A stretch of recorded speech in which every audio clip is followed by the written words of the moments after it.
Hello viewers, welcome back to our channel. कैसे हैं आप लोग? आई होप कि सबने टेस्ट ए बहुत अच्छे से दिया होगा और टेस्ट ए के परफॉर्म करने के बाद आपको ये भी यकीन हो गया होगा कि आप टेस्ट ए बी में क्वालिफाई होंगे। तो आप रिजल्ट्स का वेट कर रहे होंगे। सो डेफिनेटली करना चाहिए। और टेस्ट बी दिमाग में चल रहा होगा कि अब मुझे टेस्ट बी के लिए कैसे तैयारी करनी है। तो देखिए, टेस्ट बी दो लोगों को देना है। या तो वो लोग होंगे जिन्होंने टेस्ट ए क्वालिफाई किया है, वो टेस्ट बी देंगे। और दूसरे वो होंगे जिन्होंने डायरेक्ट एग्जम्प्टेड भरा है, उनके पास कोई एक्सटर्नल फेलोशिप है, कोई फंडिंग एजेंसी से फंडिंग है, कोई एक्सटर्नल सोर्स से है, जिन्होंने एग्ज़ाम नहीं दिया बट वो टेस्ट बी के लिए एलिजिबल है डायरेक्टली। तो आप दोनों ही लोग को बिल्कुल इक्वल मेहनत करनी है, इररिस्पेक्टिव कि आपके पास फेलोशिप है कि नहीं। तो टेस्ट बी देखिए, सबसे ज़्यादा प्रॉब्लम टेस्ट बी में इसीलिए आती है बिकॉज टेस्ट बी के बारे में किसी को नहीं पता, ब्रोशर में नहीं लिखा होता और अंदर क्या होगा ये भी नहीं पता होता। सो इट्स वेरी कॉम्प्लिकेटेड। तो ये चीज़ें वही बता सकता है जिसने ये सारी चीज़ें फेस की हो, फेस करने के बाद ज़ीरो से लेके एंड तक फिनिश किया हो। So for this I am here to present you कि टेस्ट बी में आपको कैसे तैयारी करनी है, क्रैक करना है और पीएचडी रजिस्ट्रेशन लेना है। सो डिटेल में मैं बताऊंगा, ये खुद के एक्सपीरियंस से है, कहीं से नहीं मिलेगा ये कॉपी पेस्ट मैटर। तो ध्यान से सुनिएगा एक एक पॉइंट्स को, बिकॉज ये आपको इंटरव्यू में और रजिस्ट्रेशन में बहुत हेल्प करने वाला है। उससे पहले अगर आपने ये चैनल को सब्सक्राइब नहीं किया है तो आई रिक्वेस्ट यू कि इसको सब्सक्राइब कर दीजिए, सो दैट पीएचडी के जितने भी रिलेटेड इंपॉर्टेंट वीडियोस हैं जो आपके लाइफ में काम आने वाले हैं वो आपका नोटिफिकेशन आपको मिल जाएगा। तो देखिए, बात करते हैं टेस्ट बी की। तो टेस्ट बी जो है, टेस्ट बी अगर आपने देखा होगा तो दो पार्ट में डिवाइड है, रिसर्च प्रपोजल और पर्सनल इंटरव्यू।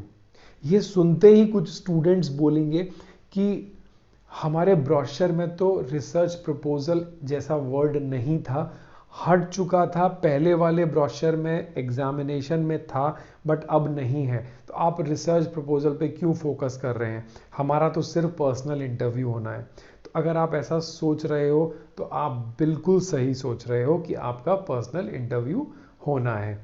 मगर रिसर्च प्रपोजल अगर लिखना बंद करवा दिया है तो ये स्टूडेंट्स के लिए एक नेगेटिव पॉइंट है।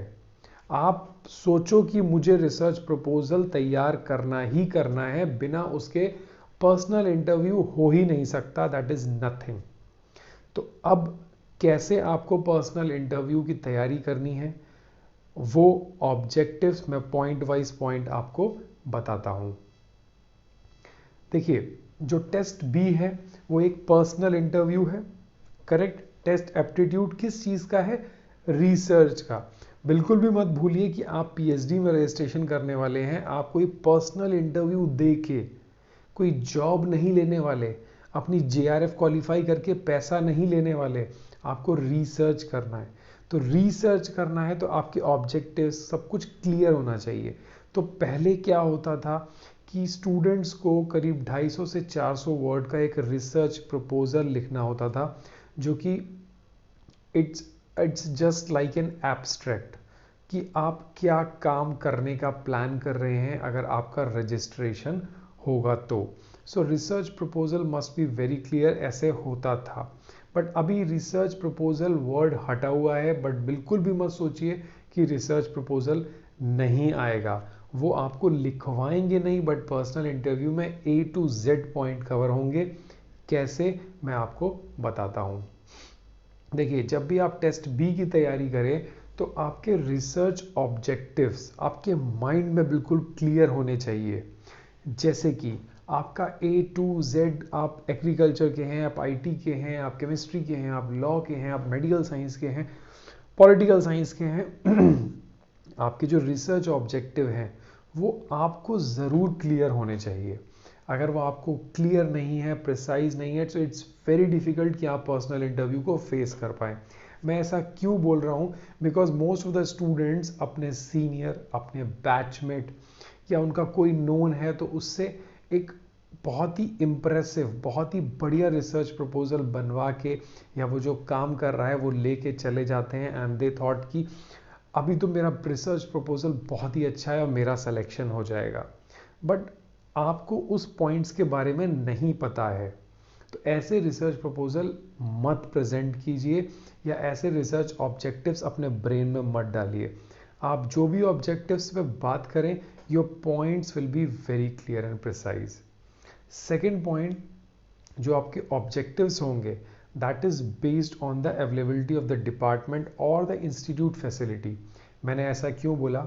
अगर आपने रिसर्च प्रपोजल ऐसे बनाए जो उस डिपार्टमेंट में, उस इंस्टीट्यूट में फिजिबल ही नहीं है, अगर आपने 4 रिसर्च ऑब्जेक्टिव बनाए और उसमें से सिर्फ एक ऑब्जेक्टिव ऐसा है जो आप अगले 6 महीने में उस डिपार्टमेंट से कर लोगे आराम से, so it's very difficult for the supervisor to take you as a PhD student, because वो चाहता है कि मेरे स्टूडेंट का काम इतना आराम से हो जाए सो दैट कि वो पीएचडी सबमिट कर दे, which is the only important thing in the PhD, to take PhD student as a supervisor. तो आपके ऑब्जेक्टिव्स ऐसे होने चाहिए जो आपका डिपार्टमेंट या डिपार्टमेंट की बाउंड्रीज हैं उसमें आराम से 30, 40, 50% एटलीस्ट हो जाए। उसके बाद आप ऐसे ऑब्जेक्टिव ज़रूर रखिए जिससे कि कोलैबोरेट करना हो 2 डिपार्टमेंट के बीच में, 2 इंस्टीट्यूट्स के बीच में, 2 यूनिवर्सिटीज़ के बीच में या अब्रॉड।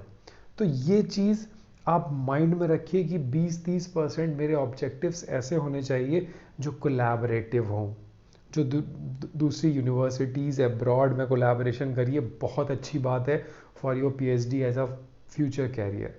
ठीक है, तो इस तरह के रिसर्च ऑब्जेक्टिव आप बनाइए। आपके ऑब्जेक्टिव यूनिक होने चाहिए। अब यूनिक का मतलब ये भी नहीं है कि ऐसे ना हो कि पूरे डिपार्टमेंट और इंस्टीट्यूट में आज तक वो वर्क किसी ने सुना ही ना हो। सो ऐसा भी यूनिक नहीं, यूनिक ऐसा कि एग्जामिनर जो इंटरव्यू पैनल सामने बैठा हुआ है वो सुन के ये ना बोल दे ये काम तो पिछले 5 साल में कितने लोगों ने, कितनी कंट्रीज ने पब्लिश किया है और आप ये काम हमारे सामने प्रेजेंट करने वाले हो। नो, तो वहाँ पे क्रॉस हो सकते हो आप। सो प्लीज़ बी रेडी, आपके ऑब्जेक्टिव्स यूनिक होने चाहिए, डिफरेंट होने चाहिए, एक उसका इम्प्लीकेशन, एप्लीकेशन होना चाहिए, सिर्फ काम नहीं, उसका एक एप्लीकेशन बहुत ज़रूरी है। वो ऑब्जेक्टिव्स, नेक्स्ट पॉइंट, जस्टिफाइड होने चाहिए टाइम और फैकल्टी के हिसाब से। मैं जिस सुपरवाइज़र को चूज़ करने का ऑप्शन सोच रहा हूँ वो सुपरवाइज़र मेरे ऑब्जेक्टिव्स के लिए फ्रेम्ड है कि नहीं। उसका एक्सपर्टीज़ माइक्रोबायोलॉजी में है और मैं उसको केमिस्ट्री के ऑब्जेक्टिव्स दे दूँ, उसका एक्सपर्टीज़ एग्रीकल्चर में है और मैं उसको बायोमेडिकल साइंस के ऑब्जेक्टिव्स दे दूँ, that is unfair. Correct? Now the next point is better if continued with your masters work. कई मास्टर्स के स्टूडेंट्स को बहुत अच्छा मौका मिलता है डेजर्टेशन बहुत अच्छी जगह से करने का। फॉर एग्जाम्पल, मेरे पास कई स्टूडेंट्स आए जिन्होंने CSIR की लैब से काम किया and their work was very good. तो कोशिश करिए उस अपने काम को कोरिलेट करके कुछ हायर ऑब्जेक्टिव्स, यूनिक ऑब्जेक्टिव्स बनाने का, बिकॉज वो आपको सपोर्ट करेगा।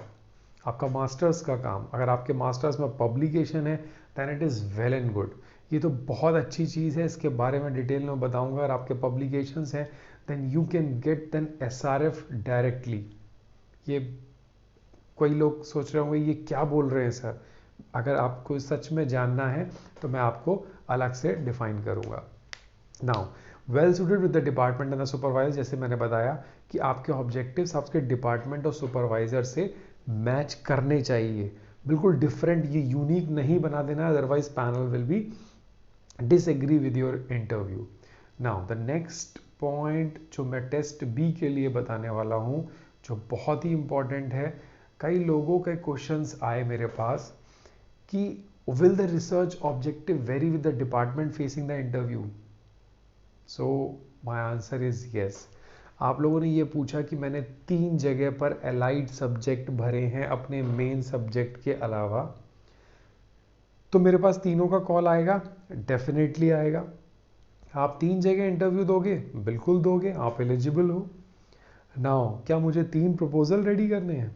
सो यस, आप खुद सोचो पॉइंट ऑफ व्यू से। आपका, मैं सपोज एग्जांपल मैं फार्माकोलॉजी से हूं, तो मैंने अपना डिपार्टमेंट फिल किया फार्माकोलॉजी, सेकंड किया मैंने आयुर्वेदा, थर्ड किया मैंने माइक्रोबायोलॉजी। डिफरेंट है बट मेरे अलाइड में है।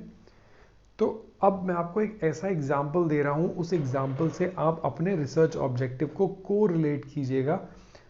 वो आपको बहुत हेल्प करेंगे अगर आप 3 डिपार्टमेंट में टेस्ट बी यानी पर्सनल इंटरव्यू फेस करने वाले हैं। एग्जाम्पल लेते हैं कोरोना वायरस का। सबको पता होगा, अगर ये पॉलिटिकल साइंस के स्टूडेंट सुन रहे हैं या किसी डिफरेंट फील्ड के सुन रहे हैं, उनको भी ये चीज़ समझ में आ जाएगी। जैसे एग्जाम्पल लेते हैं कोरोना वायरस का, मैंने कुछ प्लांट्स, मेडिसिनल प्लांट्स चूज़ किए जिसके अंदर कुछ कुछ इंपॉर्टेंट कॉन्स्टिट्यूएंट्स मिलते हैं जो कोरोना वायरस के अगेंस्ट काम कर रहे हैं बट रिसर्च नहीं हुआ, और कुछ बायोलॉजिकल एक्टिविटीज़ दिखा रहे हैं। करेक्ट? ये मेरे ऑब्जेक्टिव है, एक मेन फ्रेम है ये, प्लांट, उसके कॉन्स्टिट्यूएंट्स, कोरोना वायरस पे एक्शन और उसकी एक्टिविटी। फाइन। अब ध्यान से सुनिए।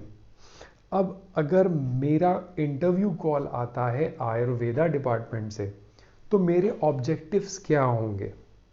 मेरे ऑब्जेक्टिव्स होंगे कि sir, I am going to select some unique medicinal plants, ayurvedic plants, which are not yet discovered to have and potential to kill or to have a virucidal activity on the coronavirus with different comorbidity conditions। तो मेरा main focus होगा उन Ayurvedic plants पे, not on the second phase की corona virus कैसे culture हो रहा है, वो कैसे एक्शन कर रहा है, कैसे रिसेप्टर्स पे काम, नो नथिंग। मैं अगर आयुर्वेद में देने जा रहा हूँ तो मैं आयुर्वेदिक प्लांट्स पे फोकस करूँगा, सो दैट जो पैनल के अंदर एक्सपर्ट्स बैठे हैं वो मेरे ऑब्जेक्टिव से मैच करें, सिंक्रोनाइज करें। Got it? अब मैं ये सेम इंटरव्यू देने जा रहा हूँ फार्माकोलॉजी में, मतलब मेरे ही डिपार्टमेंट में। Then what should be my objective? My objective is that I have selected a medicinal plant. That plant is having a very good quantity, a unique quantity of glycosides, alkaloids. These are the molecules, because I am going to present myself in a pharmacology. So my main objective is to check the mechanism of that particular constituents of that plant, which will be going और kill the corona virus using this mechanism. तो मैं उसके mechanism pharmacology पे जाने की कोशिश करूंगा, वो मेरा मेन ऑब्जेक्टिव होगा, ना कि Ayurvedic drug. You got the point? Now if I will go to face my interview in microbiology department, then what should I do? Sir, I am going to select few pandemic causing viruses. For the latest one is the coronavirus, influenza A, influenza B, influenza C and their viral culture। क्योंकि मुझे microbiology पे focus करना है, तो मेरा focus होगा कि मैं सारे वायरस, पैथोजेनिक वायरस को फोकस करूं और एक कोई हर्बल ड्रग लूं और उसका एक्सट्रैक्ट निकाल के इन पे एक्शन देखूं कि इनकी प्रेजेंस में क्या सेल कल्चर होता है या क्या उसकी सरफेस प्रोटीन पे मॉडिफिकेशंस होते हैं जो कि रिलेटेड हो माइक्रोबायोलॉजी से। You got the difference?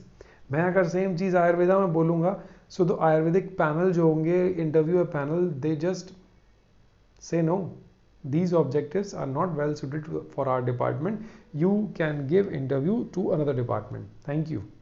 So this will be the answer।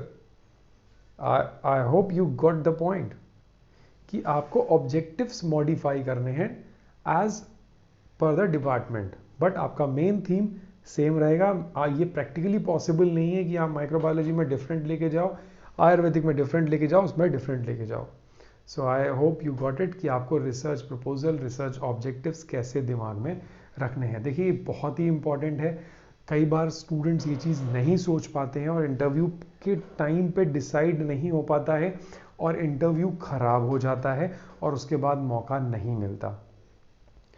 Last चीज़ मैं आपको बताऊंगा इंटरव्यू में क्या होता है। देखिए, पहली चीज़, आप इंटरव्यू में कॉन्फिडेंट होना चाहिए। सो कॉन्फिडेंट के लिए आप अपने टॉपिक को बिल्कुल अच्छे से पढ़ लो, बिल्कुल अच्छे से पढ़ लो। आप बिल्कुल कॉन्फिडेंट हो A to Z चीज़ों से, आप ही उसके एक्सपर्ट होने चाहिए जब आप इंटरव्यू दे रहे हो तो।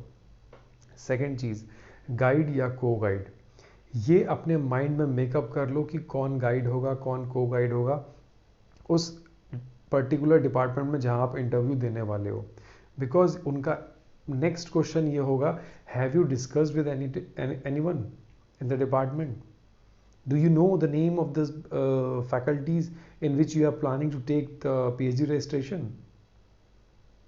ठीक है, तो इसीलिए अगर आपने बात नहीं की है किसी से डिपार्टमेंट में तो आज ही जाइए, मिलिए, डिपार्टमेंट देखिए, काम देखिए, ऑब्जेक्टिव्स डिफाइन करिए और उनसे पर्सनल इंटरेक्शन करिए उनका प्रोफेसर से, so that your interview, final interview will be successful.